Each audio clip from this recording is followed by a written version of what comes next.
Hi friends, ఓం సాయిరామ్. బాబాగారి ఆశీస్సులు అందరిపైన ఉండాలని మనస్ఫూర్తిగా కోరుకుంటున్నానండి.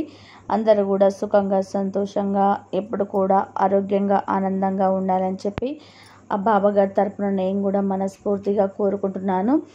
ఈరోజు బాబాగారు అందించే సందేశం ఏంటి అంటే కనుక, తల్లి క్షణం కూడా ఆలోచించకుండా ఇప్పుడే ఈ ఆంజనేయ స్వామిని తాకు, అంతులేని ఆనందాన్ని ఇచ్చే ఒక శుభవార్తను నీకు అందించి వెళ్తానమ్మా అని చెప్పి ఏదో ఒక తెలియని సందేశాన్ని ఈరోజు మన బాబాగారు అందించాలనుకుంటున్నారండి.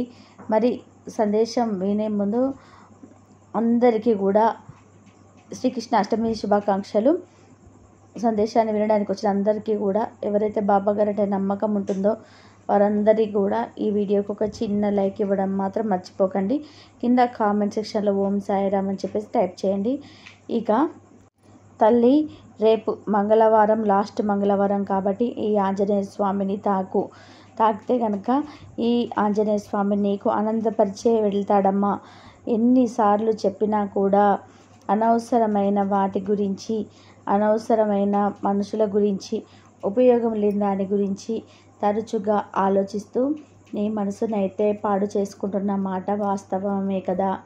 ఒకసారి ఆ ఆంజనేయ స్వామిని చూడు, ఎంత చక్కగా నవ్వుకుంటూ. మన ఆంజనేయ స్వామి చిన్న పిల్లల కంటే పెద్ద వాళ్ళ వరకు అందరికీ ఇష్టమైన భగవానుడు కాబట్టి ఆ ఆంజనేయ స్వామి అంటే ఎవరికైనా ఇష్టం. కాబట్టి రేపు శ్రావణ మంగళవారం, లాస్ట్ మంగళవారం ఈ ఆంజనేయ స్వామిని మీరు ఆకు పూజతో పూజ చేసినా కానీ ఆంజనేయ స్వామి అనుగ్రహం మీకు అందరికీ లభిస్తుంది.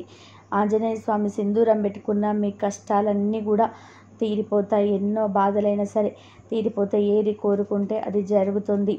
ఇక మనమెంత తల్లి, ఈ ఆంజనేయ స్వామిని తలుచుకున్నామంటే మనకు ఎంత కష్ట కోరికలైనా సరే నెరవేరిపోతాయి. మనల్ని ఒక విషయం బాధ పెడుతుంది అంటే కనుక ఆ విషయం నిన్ను బాధ పెట్టేదే కదా తల్లి. ఇక దాన్ని నువ్వు మనసులో మోస్తూ ఉండడం వలన నీకు ఎటువంటి ఉపయోగం కలుగుతుంది? కేవలం బాధ తప్పితే కనుకనే ఆ యొక్క బాధ పెట్టే విషయాన్ని నువ్వు పూర్తిగా వెన్నలాగా కరిగించేసేయాలి తల్లి. అలా చేయడం నీకు కొంచెం కష్టంగా అనిపించవచ్చు, కానీ రాను రాను అది అలవాటుగా మారిపోతుంది. ఏదైనా కానీ, ఎవరి గురించైనా కానీ, వస్తువైనా మనసువైనా దేని గురించైనా కానీ ఏది కూడా నీకంటే ఎక్కువ కాదు అని చెప్పి నువ్వు తెలుసుకుంటే చాలు తల్లి. కొన్ని జీవిత సత్యాలు అనేటివి చాలా సంతోషాన్ని ఇస్తాయి. ఈ భూమి మీద మనం నిమిత్త మాత్రమే కాదా, ఎప్పుడైనా కానీ భూమి మీదకి కొన్ని నాళ్ళు ఉండడానికి వచ్చాము, కానీ ఎక్కడి నుంచి వచ్చారో అక్కడికి వెళ్ళిపోక తప్పదు కదా తల్లి. మరి ఈ మధ్య జరిగే ఈ జగన్నాటకంలో కోపాలు, తాపాలు, అలకలు, పగలు, శత్రుత్వాన్ని పెంచుకోవడం, స్వార్థంగా ఉండడం, కుళ్ళు పడటం, ఈర్ష్య పడటం, ఇవన్నీ కూడా దేనికి తల్లి? ఎవరైనా కానీ ఈ భూమి మీద శాశ్వతంగా ఉండిపోరు. మానవుని యొక్క నేర్చుకునే తనంలో ఎన్నో విషయాలను కనిపెట్టారు. దూరంగా ఉన్నవారిని చూస్తూ మాట్లాడుకునేటట్టుగా, దూరంగా ఉన్నవారిని మిస్ అవ్వకుండా ప్రతిరోజు కూడా మన దగ్గరగా ఉండే ఎలాగా మాట్లాడుకుంటామో అలాగే మాట్లాడుకునేటట్టుగా ఇటువంటి చాలా రకాలైనటువంటి ప్రక్రియలన్నిటివి, వస్తువులన్నిటివి భూమి మీదకి వచ్చాయి. కానీ ఎన్ని కనిపెట్టినా కూడా మనిషి చావును మాత్రం ఎవ్వరూ ఆపలేరు. ఇది వాస్తవం కదా తల్లి. మరి ఈ ఒక్క నిజాన్ని, ఈ ఒక్క జీవిత సత్యాన్ని తెలుసుకున్నట్లయితే గనక మనిషి దేని గురించి కూడా ఆలోచించడు, దేని గురించి కూడా బాధపడడు. ఈ భూమి మీద గడిపే ప్రతి క్షణం కూడా చాలా అమూల్యమైనది. మనకి ఎన్నో జన్మల అదృష్టం ఉంటేనే ఈ యొక్క మానవ జన్మ అనేది నీకు లభించింది. మరి ఈ అదృష్టకరమైన మానవ జన్మను క్షణక్షణం ఆనందిస్తూ ఆహ్లాదకరంగా గడపాలి. అలా ఆహ్లాదంగా ఎలా గడపాలో ఆ చిన్ని ఆంజనేయ స్వామి యొక్క మహిమలు, ఆయన ప్రతి ఒక్క చేసిన శాస్త్రాలు అన్నీ కూడా ఆంజనేయ స్వామికి చాలా చాలా చాలా మహిమలు కలిగిన స్వామి. కాబట్టి ఎన్ని కష్టాలైనా సరే తీర్చగలుగుతాడు ఆయన. కాబట్టి ఖచ్చితంగా నువ్వు భ్రమపడుతున్నట్లే లెక్క.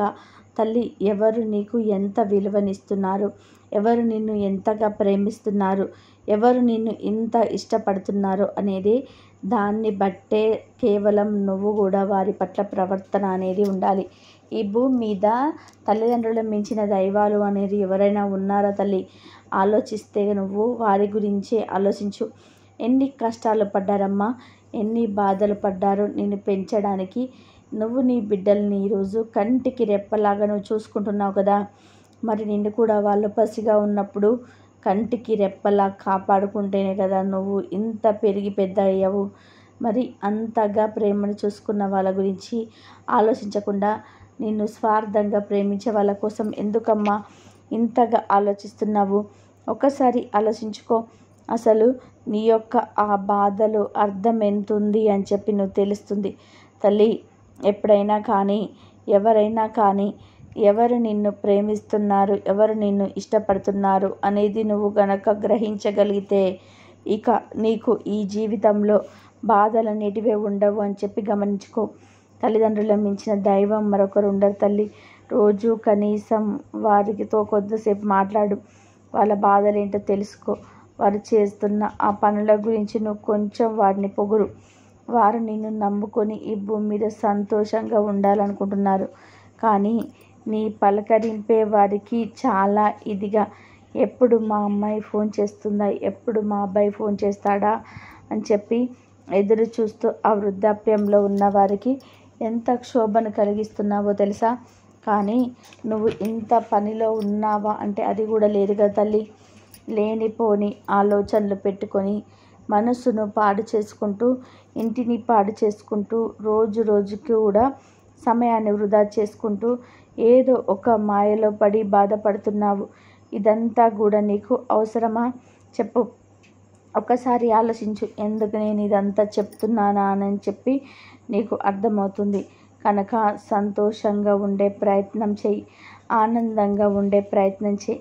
ఇక నువ్వు ఏ విషయం గురించి అయితే ఎదురు చూస్తున్నావో, ఏ విషయం జరిగితే నా జీవితంలో సంతోషం అనేది మళ్ళీ మొదలవుతుంది అనుకుంటున్నావో, ఏ విషయం జరిగితే నా జీవితంలో మళ్ళీ ఒక కొత్త పండగ వాతావరణం అనేది ఏర్పడుతుంది అని చెప్పి అనుకుంటున్నావో, ఆ విషయం అనేది తప్పకుండా నీ జీవితంలో జరిగి తీరుతుందని తల్లి. ఎవరో ఏదో అనుకుంటున్నారు, ఎవరో ఏదో ఆలోచిస్తున్నారు, ఎవరో ఏదో తిడుతున్నారు. అందరి ముందు నేను మంచిగా ఉండాలి, అందరూ నన్ను మెచ్చుకోవాలని చెప్పి అందరూ అనే అలా ఆలోచనతో బ్రతికితే నువ్వు ఎప్పుడు ఆలోచించుకుంటావు? తిట్టే వాళ్ళు తిడుతూనే ఉంటారు, నిన్ను వెతికే వాళ్ళు వెతుకుతూనే ఉంటారు, నీ గురించి చాడీలు చెప్పుకునే వాళ్ళు చెప్పుకునే ఉంటారు. వారి బ్రతుకులు అవి అని చెప్పి నువ్వు వదిలేసేసి నీ గురించి నువ్వు ఆలోచించుకోవడం మొదలుపెట్టు. ఎందుకంటే నువ్వు ఎంతగా మంచిగా ఉన్నా కానీ తల్లి, నీవంటే ఇష్టం లేని వాళ్ళు, నీ మీద శ్రద్ధ లేని వాళ్ళు తప్పకుండా నిన్ను ఏదో ఒక విషయంలో వేలెత్తి చూపిస్తూనే ఉంటారు. కానీ ఒక వేలు అనేది నీ వైపు మాత్రమే చూపుతుంది. మరి మిగతా 4 వేలు వాళ్ళ వైపే చూపుతున్నాయి అని చెప్పి గ్రహించే రోజు తొందరలోనే ఉందిలే తల్లి. ఒక విషయం చెప్పమంటావా? ఎవరైతే ఇప్పుడు నువ్వున్న స్థితిని చూసి, నువ్వు పడుతున్న గందరగోళాన్ని చూసి, ఒక పక్కన నువ్వు పడుతున్న బాధలు జాలి పడకుండా నీ ముందు జాలిగా నటిస్తూ చాటుకు వెళ్ళి మళ్ళీ నేను చులకనగా నలుగురిలో నీ విలువను తీసే వాళ్ళలాగా ఉండి వారి యొక్క రాక్షసత్వాన్ని చూపిస్తున్నారో, వారికంటూ ఒకరోజు తప్పకుండా వస్తుంది. కానీ నీలో నచ్చిన విషయం ఏమిటంటే గనక, ఎవరిని నువ్వు హాని కలగాలి అని చెప్పి, ఎవరికి కూడా నష్టాలు కలగాలని చెప్పి నువ్వు కోరుకోవు తల్లి. అలాగే ఉండాలమ్మా. అలా ఉంటేనే మనసు ప్రశాంతంగా ఉంటుంది. కానీ నాకు బాధ కలిగే విషయం ఏంటంటే, ఎదుటివారికి హాని కలగకూడదు అనే ఆలోచనతో నీకు నువ్వు హాని చేసుకుంటున్నావు కదా తల్లి. అదే మనిషికి కొంచెం కష్టంగా అనిపిస్తుంది. ఎందుకంటే నా బిడ్డ ఇలా తెలివిగా ఆలోచిస్తుంది అని చెప్పి సంతోషపడాలా, తనని తను పాడు చేసుకుంటుంది అని చెప్పి బాధపడాలా నాకు అర్థం కావటం లేదు. కనుక నన్ను సంతోష పెడతావు అని చెప్పి కోరుకుంటున్నానమ్మా. బిడ్డ, ఒక్క విషయం చెప్పమంటావా? ఎప్పుడైనా కానీ ఎవరైనా కానీ ఎదుటి వారి గురించి చెప్పుకుంటూ, ఎదుటి వారి గురించి వాళ్ళు ఇలా అయిపోవాలి, వీళ్ళు ఇలా అయిపోవాలి, నా యొక్క ఏడుపు వారికి తగలాలి, నా యొక్క ఉసురు వాళ్ళకి తగలాలి, లేదా వాళ్ళు సంతోషంగా ఉంటున్నారు, నాకే ఎందుకు ఇప్పుడు ఇన్ని కష్టాలు అని చెప్పి అనుకుంటూ ఉంటారో వాళ్ళని వారిలోనే రోజుకు కొంచెం కొంచెం విషం అనేది నింపుకుంటూ ఉన్నారు. కనుక వారి విషయం అనేది ఎప్పుడైనా కానీ వారినే తినివేస్తుంది అని చెప్పి వారికి తెలియటం లేదు. మనసుని ఎప్పుడు కూడా స్వచ్ఛంగా ఉంచుకోవాలి. పనుల మీదనే శ్రద్ధ పెట్టాలి. అనవసరమైన ఆలోచనలు మనసులోకి రానివ్వకూడదు. మనశ్శాంతి కోసం ఒక అర్ధగంట ధ్యానంలో కూర్చోవాలి. అప్పుడు తల్లి ప్రశాంతకరమైన వాతావరణం నీ చుట్టుప్రక్కల ఏర్పడుతుంది. ఏ పైనైనా కానీ ఇష్టంగా చేయాలి అని చెప్పి నీకు అనిపిస్తుంది. తల్లి, ఎవరు తోడు లేరు, అందరిలో నేను ఒంటరిగా అయిపోయాను, ఎవరు కూడా నన్ను గుర్తించడం లేదు, నటించే వారి పక్కన నలుగురు ఉంటున్నారు, నన్ను మాత్రం కేటాయిస్తున్నారు అని చెప్పి అపోహపడుతున్నావే. మరి నేను నీకు చిన్నప్పటి నుంచి, అంతేకాకుండా నీ తల్లిదండ్రులు నీకు చిన్నప్పటి నుంచి నేర్పించిన తెలివితేటలన్నీ కూడా ఇప్పుడు నీ దగ్గర ఎందుకు అయిపోయాయో నాకు అర్థం కావటం లేదు. నీకు తెలుసు కదా తల్లి, నీకు ఏది కూడా తెలియదనుకుంటే అది మూర్ఖత్వమే అవుతుంది. నీకు అందరికంటే ఎక్కువ తెలుసు, అందరి దగ్గర కంటే నీ దగ్గర తెలివితేటలు ఎక్కువగా ఉన్నాయని కూడా, అందరి మీద కూడా ప్రేమ ఉంది. నీ యొక్క భర్త మీద, నీ యొక్క బిడ్డల మీద, నీ యొక్క భార్య మీద, అందరి మీద కూడా నీకు ప్రేమ ఉంది. ఎవరితో ఎలా ఉండాలో కూడా నీకు తెలుసు. కానీ నీ యొక్క మాట మంచితనం అనేది ఎలా ఉంటుంది అంటే కనుక కొంచెం కఠినంగా ఉంటుంది, కొంచెం దుడుసుగా మాట్లాడతావు. అలా అని చెప్పి చాలా చాలా మంచిదానివి తల్లివి నువ్వు. కానీ ప్రేమ ఉన్నప్పుడు ప్రేమను పూర్తిగా బయటకి చూపించు. ఇది కలికాలం తల్లి. ఈ కలికాలంలో అన్నీ మనసులోనే ఉంచుకుంటాను, ఎప్పుడు అవసరమైనప్పుడు చూపిస్తాను అంటే కుదరదు. ఉన్న ప్రేమ కంటే అసలు లేని ప్రేమని చూపిస్తూ నటిస్తూ బ్రతికే వాళ్ళు ఈ రోజుల్లో మంచి వాళ్ళు అయిపోతున్నారు. కానీ ఉన్న ప్రేమను చూపించకుండా మాటి మాటికి అరుస్తూ నువ్వు ఏదో నువ్వు హింసించుకుంటూ అవతల వారి దృష్టిలో నువ్వు అసలు నా మీద వీళ్ళకి ప్రేమ ఉందా అన్నట్టుగా అనుమానం వచ్చేటట్టుగా నీ ప్రవర్తన ఉంటుంది. కానీ నిజాలు నీకు తెలుసు కదా తల్లి. కనుకనే మళ్ళీ మళ్ళీ మళ్ళీ చెప్తున్నాను మాట ఏంటి అంటే కనుక, ప్రేమను ఆంజనేయ స్వామి రాముడు సీత మీద ఎలా ప్రేమను చూపించారో అంటే తనలో ఉన్న ప్రేమనంతా కూడా తన యొక్క మాయ మాటల వైఖరితో ఎలాగా చూపించి అంతమంది ఆంజనేయ స్వామి చుట్టూ ఎంతమంది ఎలాగా చూసుకున్నారు, ఎలా ఉన్నారు. ఆ ఆంజనేయ స్వామి అందరికీ ప్రేమకు కూడా పాత్రులవుతాడు. కాబట్టి చూడమ్మా అని చెప్పి తన ఆంజనేయ స్వామిని ప్రతి ఒక్కరికి కూడా ఇష్టమైన వాడు ఆ ఆంజనేయ స్వామి, ఆ శివరూపము కాబట్టి ఆయననే అంతా కూడా ఆ శివయ్యను, ఆంజనేయ స్వామిని, అలాగే రాముని ప్రతి ఒక్కరిని కూడా మనం ఇందులోనే చూసుకుంటాము. కాబట్టి ఆ ఆంజనేయ స్వామి అంటే ప్రతి ఒక్కరికి కూడా ఇష్టము. ఎందుకు చెప్తున్నాను అంటే ఒక్కొక్కసారి తండ్రి స్థానంలో ఉండి కూడా ఆంజనేయ స్వామి మనల్ని కాపాడుతూ ఉంటాడు. కాబట్టి ప్రేమ ఉన్నప్పుడు 4 గోడల మధ్య మన గురించి తలుచుకుంటూ ఏడుస్తున్నారు కదా, మరి వారిని వచ్చినప్పుడు నువ్వెందుకు హేళనగా మాట్లాడుతున్నావు? ఇంకేమన్నా అంటేనేమో బాబా నాకు ప్రేమ ఉంది కానీ ప్రేమ చూపించడం నాకు చేత కావటం లేదు బాబా అని చెప్పి చెప్తున్నావు. అయితే ఎప్పుడు నీకు చేతనవుతుంది? ఈ జన్మలో చేతనవుతుందా? ఈ జన్మలో కూడా చేత కాదా? అటువంటప్పుడు ఈ జన్మలో నీకంటూ ఒక అర్థం ఎలా ఏర్పడుతుంది? నలుగురు దృష్టిలో వారు నీ మీద ప్రేమ చూపించాలని చెప్పి ఎలా ఆశిస్తున్నావు? తల్లి, చిన్న పిల్లవాడికైనా కానీ ఒక దెబ్బ వేస్తే కోపం వస్తుంది. అలాంటిది అన్నీ తెలిసి నలుగురిలో తిరిగిన వారికి నువ్వు కోపం చూపిస్తే వారు నీ మీద కోపాన్ని చూపిస్తారు అని చెప్పి నువ్వు తెలుసుకోవాలి. కనుక కొంచెం కష్టమైనా కానీ మారడానికి ప్రయత్నం చెయ్యి. నీ మనసులో ఏదైతే ఉంటుందో దాన్నే బయటకు తీసి చూపించే ప్రయత్నం చెయ్యి. అది కొంచెం ఉంటే మరింత చూపించే ప్రయత్నం చెయ్యి. అప్పుడే నీవు అనుకున్న, నీ వారు అనుకుంటున్న వారిలో తప్పకుండా ఒక మార్పు అనేది వస్తుంది. తల్లి, ఎంతో మంది చూసే ఉంటావు. మాయ మాటలు చెప్పి మనుషులని ఎలా బుట్టలో వేసుకుంటూ ఉంటారో అలాగే నువ్వు మాయ మాటలు చెప్పమని ఎదుటి వారిని నిన్ను మోసం చేయమని చెప్పటం లేదు. నేను చెప్పేదల్లా ఏమిటి అంటే గనక నీ భర్త మీద ఉన్న ప్రేమను చూపించు, నీ బిడ్డల మీద ఉన్న ప్రేమను చూపించు, నీ తల్లిదండ్రుల మీద ఉన్న ప్రేమను చూపించు, నీ తోబుట్టుల మీద ఉన్న ప్రేమను చూపించు. అప్పుడే నీకంటూ ఒక గుర్తింపు అనేది బయటికి వస్తుంది. కాదు, అందరి మీద నాకు మనసులో ప్రేమ ఉంది కాబట్టి చూపించడం మాత్రం చేత కాదు అని చెప్పమాకు తల్లి. ఎందుకంటే ఈరోజు సాక్షాత్తు ఆంజనేయ స్వామిని తాకావు. ఆ ఆంజనేయ స్వామి ప్రేమమూర్తికి, ఆ ఆంజనేయ స్వామిని సీతారాములకు ఎంత ప్రేమగా చూపించుకుంటారో, ఒకరి మీద ఒకరి ప్రేమను వాళ్ళు చూపించుకుంటున్నారు కాబట్టి వాళ్ళ భావాలను అర్థం చేసుకుంటాడు కాబట్టి ఆయన ఛాతిలోనే ఈ సీతారాముల మూర్తులను చూపించాడు కాబట్టి ప్రపంచమంతా కూడా ఆంజనేయ స్వామి వారు అంటే ఎంత ఇష్టం ఉంటుందో. కాబట్టి అందరు కూడా ఈ ప్రేమకు గుర్తు అందమైన జంట ఎవరంటే ఆ సీతారామయ్యనే చెప్పుకుంటారు.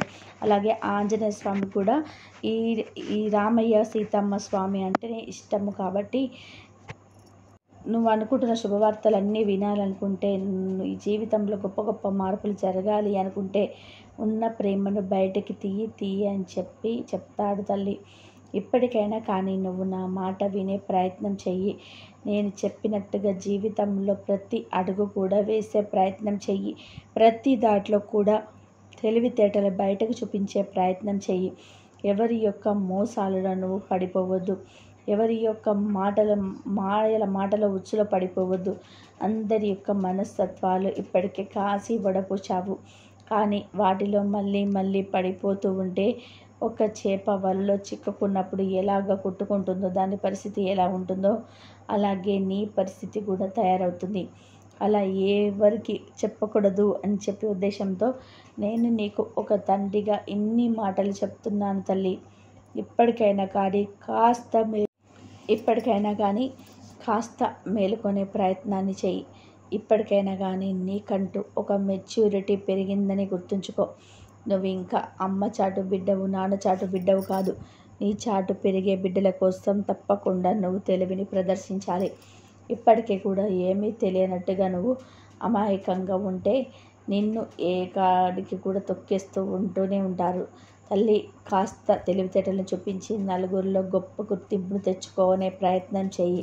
అప్పుడు ఆటోమేటిక్గా నువ్వు ఎదురు చూస్తున్న శుభవార్తలన్నీ కూడా ఒక్కొక్కటిగా నీ చెవిన పడుతూ ఉంటాయి. తప్పకుండా నువ్వు ఈరోజు నన్ను నమ్మి ఈ ఆంజనేయ స్వామిని తాకావు కాబట్టి 24 గంటల్లోనే నువ్వు ఎదురు చూస్తున్న శుభవార్తనైతే నువ్వు ఖచ్చితంగా వింటావు. తల్లి, వీలైతే ఈరోజు ఆంజనేయ స్వామి యొక్క స్వరూపాన్ని దర్శించుకునే ప్రయత్నం చేయి. రేపు మంగళవారం, శ్రావణ లాస్ట్ మంగళవారం కాబట్టి ఆంజనేయ స్వామి కూడా ఇష్టమైన రోజు కాబట్టి ఆంజనేయ స్వామి అంటే మంగళవారం అంటే చాలా ఇష్టం ఆంజనేయ స్వామికి. ఏ బాధలోనైనా కానీ వెన్నంటే ఉండి ఆ బాధ నుంచి నేను బయటకి తెప్పించే ప్రయత్నాన్ని చేస్తాడు ఆంజనేయ స్వామి. ఏ కష్టంలోనైనా కానీ మనకు తోడుగా నిలబడి దాన్ని తట్టుకునే శక్తినిచ్చి అందులో నుంచి బయటపడే శక్తి ప్రయత్నాన్ని బాబాగారు చేస్తారు. అలాగే ఆంజనేయ స్వామి కూడా చేస్తాడు. కాబట్టి సంతోషిస్తూ నీ పక్కనే నిల్చుంటాను. నీకు అంతా కూడా మంచి జరిగేలా చూస్తాను. నీ కోరికలన్నింటినీ కూడా తీర్చేయడానికి నీతో పాటు ఎల్లప్పుడూ కూడా ఈ ఆంజనేయ స్వామి ఉన్నారు, అలాగే బాబా ఉన్నారని నమ్మకం ఉంచుకుంటే చాలు తల్లి. అంతా కూడా మంచి జరుగుతుందని చెప్పి ఆంజనేయ స్వామిని తాకిన వారి గురించి అయితే బాబాగారు అయితే ఈ విధంగా చాలా మంచి సందేశాన్ని అయితే మనకి ఇచ్చారు కదండి. ఈ ఆంజనేయ స్వామి ఆ సీతారాములను ఎలాగా తన హృదయంలో దాచుకొని మనకు చూపించి, మనకు ఆ ప్రేమ ఎలా ఉంటుందో, వాళ్ళ భక్తి అంటే ఎలా ఉంటుందో మనకు చూపించారు. కాబట్టి ఆయనను కనుక మనము మొక్కినట్లయితే మనకి ఏ కష్టం ఉన్నా ఏది జరగట్లేదు అని చెప్పేసి ఆంజనేయ స్వామి చుట్టూ ప్రదక్షిణాలు చేసినా సరే ఆయన మనకు వెంటనే దర్శనమిచ్చి మనకున్న సమస్యలను తీర్చి మనకున్న కోరికలు నెరవేరుస్తాడు. కాబట్టి రేపు శ్రావణ మంగళవారం మీకు వీలైతే ఆంజనేయ స్వామికి చందనం కానీ, ఆకు పూజ కానీ, అరటి పండ్లు కానీ ఇచ్చేసి రండి. కనీసం ఒక కొబ్బరికాయ కూడా కొట్టి రండి. అంతా మంచి జరుగుతుంది. రేపు మంగళవారం కాబట్టి, శ్రావణ మంగళవారం లాస్ట్ మంగళవారం కాబట్టి మీకు అంతా మంచి జరగాలని చెప్పేసి ఆంజనేయ స్వామి మనస్ఫూర్తిగా మీ కోరికలన్నీ నెరవేర్చాలని చెప్పేసి నేనైతే కోరుకుంటున్నాను. అలాగే ఆ బాబాగారు కూడా ఆశీస్సులు అందరిపైన ఉండాలని చెప్పేసి కోరుకుంటున్నాను. ఇదండి ఈరోజు వీడియో. నా వీడియో కనుక మీకు నచ్చినట్లయితే ప్లీజ్ లైక్ చేయండి, షేర్ చేయండి, సబ్స్క్రైబ్ చేయండి. మరొక మంచి వీడియోతో మళ్ళీ కలుద్దాం. సర్వే జన సుఖినో భవంతు. సర్వం శ్రీ సాయినాథార్పణమస్తు. శుభం భవతు. అందరూ బాగుండాలి, అందరిలో మనం ఉండాలి. ఆ బాబా గారి ఆశీస్సులు అందరిపైన ఉండాలని మనస్ఫూర్తిగా కోరుకుంటున్నాను. ఓం సాయిరామ్. శ్రద్ధ సబూరి. ఓం సాయిరామ్. ఓం సాయిరామ్.